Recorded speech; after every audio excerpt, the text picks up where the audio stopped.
Welcome to Sweet Life Beat Life. We hope this video helps. You begin by locking practical constraints. Set slide size to 16:9 and choose 1920x 1080 if presenting on modern displays. Once done, turn on guides and a grid so alignment becomes automatic, and establish 1/2-inch margins to keep content legible. Next, pick 2 to 3 core colors and 1 accent color, plus a font pair, one for headings, one for body, so visual hierarchy forms immediately. These steps prevent rework later and let you build a cohesive background quickly.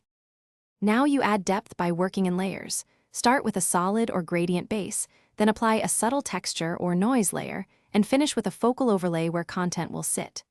Make sure contrast remains high enough, aim for at least 4:5 for readable text, and use gradients or radial fills to guide the eye. Place a geometric pattern or a desaturated image at low opacity, around 10 to 25%, so it supports content without stealing attention.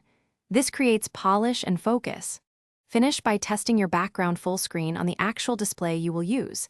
This exposes brightness, color, and alignment issues you wouldn't see in edit mode. Export a sample slide as PNG or PDF to check font embedding and color fidelity.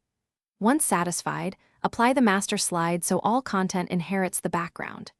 If things look too busy, simplify immediately. Reduce layers or lower decorative opacity to near zero. This is your key troubleshooting move when legibility suffers. Thanks for watching. Consider subscribing if we helped you.